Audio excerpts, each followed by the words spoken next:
my god, I'm on fire!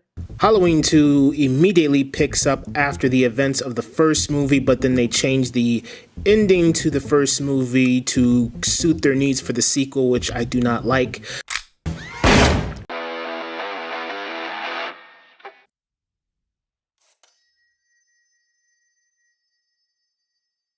Hello everyone, my name is Don, the movie reviewer, and today we are going to be talking about Halloween 2. I shot him 6 times! I shot him in the heart! This man, he's not human! Universal Pictures presents Halloween 2. More of the night he came home. We immediately start off from the end of the first movie. Michael Myers is gone, he's walking around, he needs to re-energize, and so he kills a random person.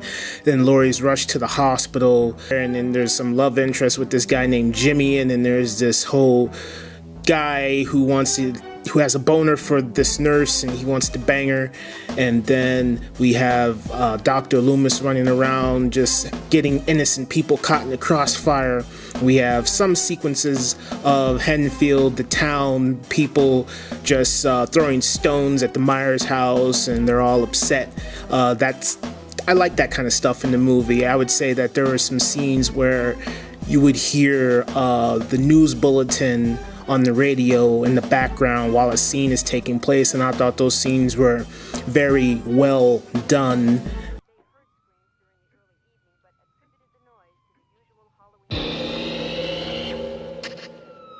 Michael eventually finds out that Laurie is at the hospital, so then he goes over there and he hacks them all off one by one until he gets Laurie alone. Then Loomis learns that Laurie is the sister of Michael Myers and he just wants to kill her because that's his blood relative. Loomis goes to the hospital and he saves the day, and then Michael goes Super Saiyan and he tries to kill Laurie, but then she becomes a perfect marksman, shoots him in the eyes. Then Loomis sacrifices himself, blows both of them up, and then he dies definitively because he has a big fucking fiery hole in his face, and that is the end of Halloween 2.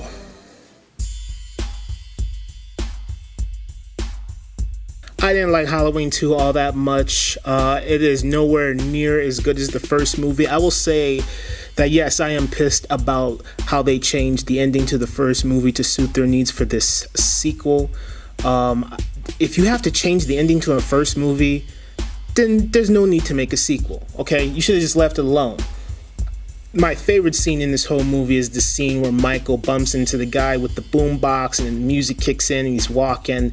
And I love it because, yeah, not only the music, not only the over-the-shoulder shot, but the fact that this guy, this serial killer on the loose that has an APB out on him, is just walking amongst the crowd all nonchalant. And he's just walking around, and then it's perfectly set up because then he walks, after hearing the report on the radio about where Laurie is, he walks past the Memorial Hospital sign, so it shows the audience exactly where he's going and how he found out this information, so it's a good scene.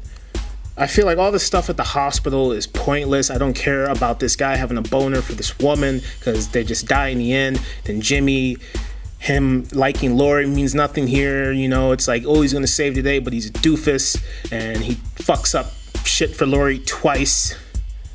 Even though I don't care about some of these characters in this movie, I can still understand why Michael takes them out because, you know, he's a methodical killer. He has to get Laurie alone, so he has to get rid of all the people around. But having to learn who they are is kind of just boring because, like, we see this security guard, and to me it feels like I'm watching an episode of Seinfeld.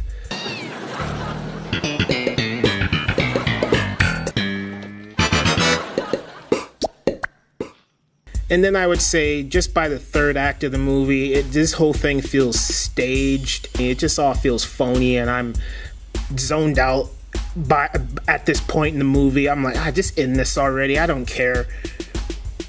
And then, you know, at the end, Michael turns into the Terminator real quick, and he dies. And I would say this is a definitive ending. He has a fiery hole in his face, and he's dead.